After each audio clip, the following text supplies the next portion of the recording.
আসসালামু আলাইকুম friends, welcome back to my channel. তো আজ আমি খুব সহজেই তৈরি করে দেখাবো পেঁয়াজের সমোসা বা সিঙ্গারা। তো আমরা চাইলে এই সমোসাটা বাড়িতেই তৈরি করে নিতে পারবো ঘরে থাকা কিছু উপকরণ দিয়ে। তো চলুন দেখে নিয়ে আজকের সমোসাটা এ থেকে জেড অবধি দেখিয়ে দেব। ভিডিওটি ভালো লেগে থাকলে লাইক করে চ্যানেলটিকে সাবস্ক্রাইব করে দেবেন। তো চলুন দেখে নিই। তো প্রথমেই এখানে আমি 2 কাপ মতো ময়দা নিয়েছি। আপনারা চাইলে কম বেশি করতে পারেন, তবে 2 কাপ ময়দাতে অনেকগুলো সমোসা তৈরি হয়ে যাবে। আর দিয়ে দিলাম স্বাদ মতো লবণ, আর দিয়েছি 1 চা চামচ মতো রান্নার তেল। তো দুইটি উপকরণ দেবার পরে খুব ভালো করে হাতে সাহায্যে মিশিয়ে নেব। তো এখানে আর কোনো কিছু দেওয়ার প্রয়োজন লাগবে না। তো এবারে আমি অল্প অল্প পানি দিয়ে আটার ডোটাকে তৈরি করে নেব। এটা ময়দা দিয়ে আমি করছি। তো দেখুন, একেবারে পানি দেব না, যেহেতু আমি কম তৈরি করছি। আর এই আটাটা একদম পারফেক্ট রাখতে হবে। তো এখানে দেখুন খুব সুন্দরভাবে ময়দার ডোটি তৈরি করে নিয়েছি। তো এবারে আমি দেখুন ছোট ছোট আকারে আমি লুচি কেটে নেব।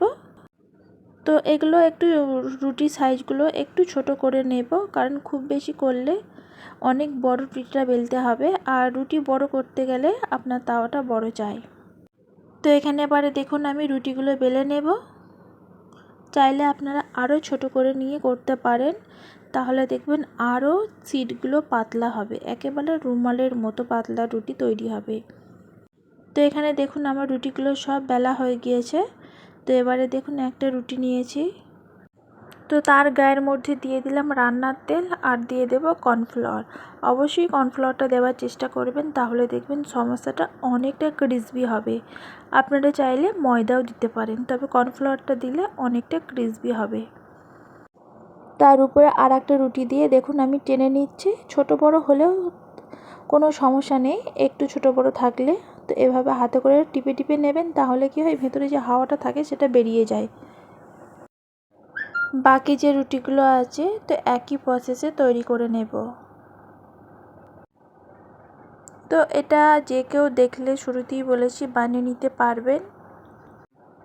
তো এই সমোসা বানানোটা এতটাই সহজ একটা রেসিপি, আপনারা বিকালের সময় বানিয়ে সবাইকে উপহার দিতে পারেন। আর বাচ্চারা তো অনেক খুশি বা মজা করে এই খাবারটি খাবে। তো আমরা বাজার থেকে না কিনেই বাড়িতেও কোনো সময় তৈরি করতে পারি। তো এখানে দেখুন রুটিটা আমি একটু বড় করে বেলে নিচ্ছি। তো এটা যতটা পাতলা করবেন ততটাই কিন্তু রুটিগুলো পাতলা হবে। তো এখানে আমি আর খুব বেশি বড় করলাম না, তো যেহেতু তাওয়াটা খুব বেশি বড় নয়, তো রুটিগুলো সেঁকতে একটু অসুবিধা হবে। তো সেক্ষেত্রে আমি এতটুকুই বড় করেছি, আপনারা চাইলে আরও বেশি বড় করতে পারবেন। তো গ্যাসের আঁচটাকে হালকা রেখে দেখুন আমি একটা করে কিভাবে রুটি তুলে নেব। প্রথমে হালকা করে আমি সেঁকে নিচ্ছি, তাহলে রুটিগুলো খুব সুন্দরভাবে উঠে যাবে। এখানে কোনো ঝামেলা ছাড়াই আপনি এই রুটিটা তৈরি করে নিতে পারবেন।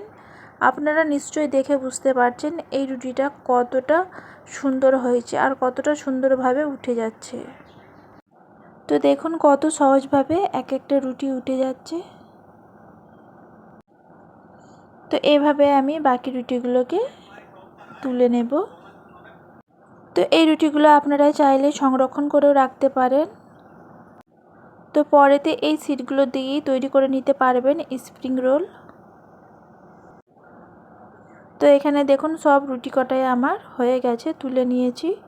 একেবারে পাতলা আঁশের মতো হয়েছে। তারপরে এখানে আমি দেখুন এগুলো হোক কাঠি ভাজা। তো আপনারা যে কোনো দোকানে পেয়ে যাবে, আপনাদের কাছে এই ধরনের কাঠি ভাজা থাকলে আপনারা নিয়ে নেবেন। আর সাথে আমি পেঁয়াজ নিয়েছি, পেঁয়াজের মধ্যে দিয়ে দিলাম স্বাদ মতো লবণ আর লঙ্কা পাউডার, জিরা, আর দিয়ে দিচ্ছি ভাজা মশলা। আর এখানে দিয়ে দিলাম কাঁচা লঙ্কা কিছুটা। আর আমি যে কাঠি ভাজাটা দেখিয়েছিলাম সেটা মিক্সারে পাউডার করে নিয়েছি। অবশ্যই আপনারা চাইলে এভাবে একবার তৈরি করতে পারেন, অনেক টেস্ট হবে, একেবারে বাজারের কেনার মতো সমোসা।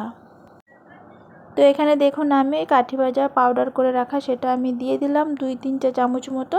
তো এখানে আরও 2 চামচ মতো দিয়ে দেব। তো এভাবে আমি ভালো করে মিশিয়ে নিচ্ছি। কোনো ঝামেলা ছাড়াই এভাবে আপনার স্টাফিংটা তৈরি করে নিতে পারেন।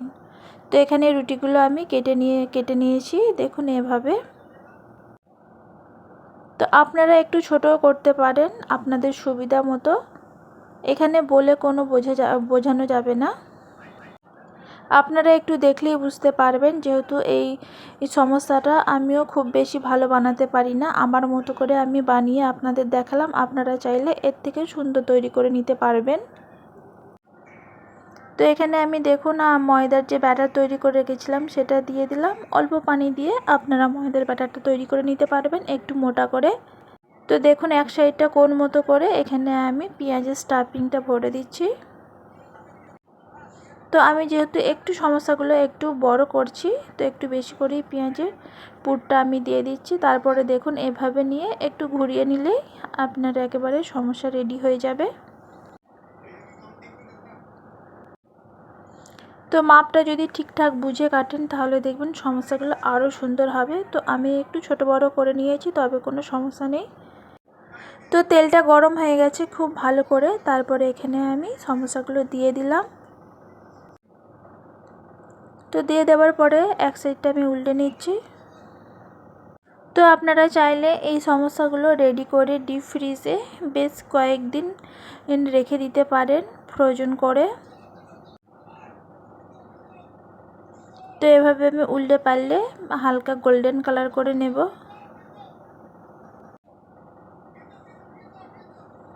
তো পেঁয়াজের সমস্যা রেসিপিটা আপনাদের কাছে কেমন লেগেছে অবশ্যই জানাবেন।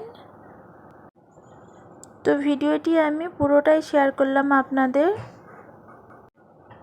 ভালো লেগে থাকলে প্লিজ একটি লাইক করে সুন্দর কমেন্ট করে দেবেন, আর চ্যানেলটিকে সাবস্ক্রাইব করে পাশে থাকা বেল আইকনটি অবশ্যই ক্লিক করবেন। তো এখানে দেখুন আমার সমস্যাগুলো ভাজা হয়ে গেছে, আর দেখতে কতটা সুন্দর হয়েছে, খেতে আরও বেশি সুন্দর হয়েছে। আর অনেকটা ক্রিসপি হয়েছে, ভিতরটা জুসি আর ওপরটা ক্রিসপি। দেখুন ইজিলি ভেঙে যাচ্ছে। এটা বেশ কিছুটা সময় রাখলেও মুচমুচেই থাকবে। তো একসাথে দুটো রেসিপি তৈরি করব। তো এখানে আমি স্প্রিং রোল তৈরি করব, চলুন দেখে নিই। তো স্প্রিং রোল তৈরি করার জন্য প্রথমে আমি পুরটাকে তৈরি করে নেব। তো এখানে আমি গ্যাস চুলা অন করে দিয়েছি আর দিয়ে দিলাম 1 চামচ মতো তেল। আর এখানে আমি দিয়ে দিচ্ছি পেঁয়াজ কুচি। পেঁয়াজটাকে একটু পাতলা পাতলা করে কেটে নিতে হবে। তো দেবার পরে দেখুন একটু নাড়াচাড়া করে নিচ্ছি, আর সাথে দিয়ে দিচ্ছি একটা কাঁচা লঙ্কা কুচি। ঝালটা কম বেশি করে দিতে পারেন, যদি বেশি খেতে চান বেশি দিয়ে দেবেন। আর সাথে দিয়ে দিলাম হলদি পাউডার, জিরা পাউডার আর ধনে পাউডার। আর সাথে দিলাম 1 চামচ মতো আদা রসুনের পেস্ট।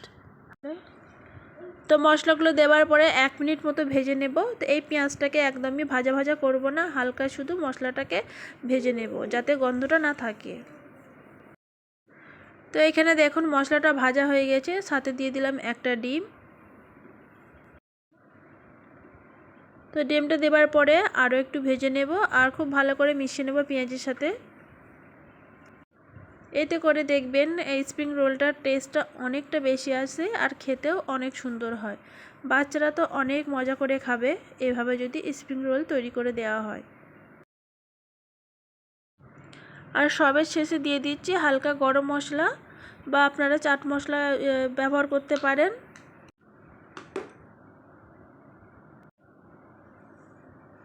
তো দেওয়ার পরে আরও 1 মিনিট ভেজে নেব। তো এখানে দেখুন পুরটা তৈরি হয়ে গেছে পেঁয়াজের। আর এখানে আমি দেখুন ময়দা একটু গুলে নিচ্ছি। তো এখানে একটু ময়দার আমি লেয়ার তৈরি করে রাখছি, এটা দেখুন পরবর্তীতে আমার কাজে আসবে, দেখলেই বুঝতে পারবেন। আর এই ময়দার ব্যাটারটা একটু মোটা করে করব, খুব বেশি পাতলা করার দরকার নেই।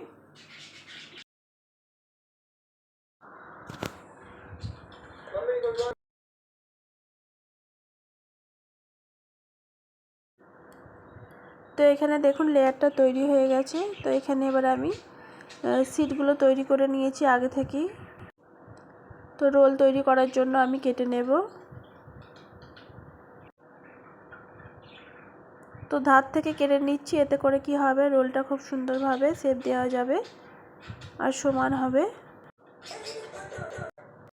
তো এখানে দেখুন একটা রুটিকে 2 ভাগে করে কেটে নিলাম। তো এবার এখানে পুরটা দিয়ে দিচ্ছি পেঁয়াজের।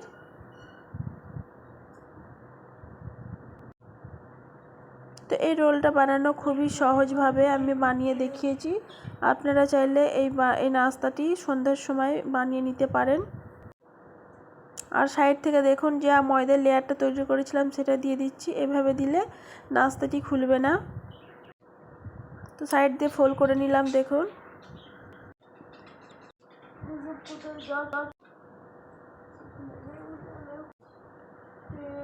তো দেখুন এখানে রোলটা কিভাবে তৈরি করলাম দেখেই বুঝতে পারলেন। তো এখানে দেখুন একটা রোল তৈরি করে ফেললাম। আপনারা আপনাদের মতো রোল তৈরি করে নিতে পারবেন। বাকি যেগুলো আছে সেগুলো আমি তৈরি করে নেব। তো গ্যাস চুলা অন করে একটি কড়াই বসিয়ে দিলাম আর দিয়ে দিয়েছি 1 থেকে 1.5 কাপ মতো তেল। তেলটা খুব ভালো করে গরম হয়ে যাবার পরে এখানে রোলগুলো দিয়ে দিচ্ছি। তো রোলগুলোকে হালকা আঁচে ভেজে নেব। তো এক সাইডটা দেখুন কালার আসতে শুরু করে দিয়েছে, উল্টে নিচ্ছি আর এক সাইডটা এভাবে ভেজে নেব। তো এই রোলগুলো অনেকটা মুচমুচে আর ক্রিসপি হয়। আপনারা চাইলে বাড়িতে একবার হলেও বানিয়ে নিতে পারেন। তো এটা চায়ের সময় বা এমনি যে কোনো সময় আপনারা খেতে পারেন। আর খুবই ইজি একটি রোল। বাকি যে রোলগুলো আছে সেগুলো ভেজে নেব ঠিক সেমভাবেই। এখানে দেখুন রোলগুলো কতটা সুন্দর কালার এসেছে। আশা করছি আমার এই রেসিপিগুলো আপনাদের কাছে ভালো লেগেছে। ভালো লাগলে লাইক, কমেন্ট, শেয়ার। তো একটা দেখুন ভেঙে দেখাচ্ছি। ওপরটা একেবারে ক্রিসপি আর ভেতরটা পেঁয়াজের পুরে ঠাসা। আর বেশি বড় করলাম না, এখানেই শেষ করলাম। আল্লাহ হাফিজ।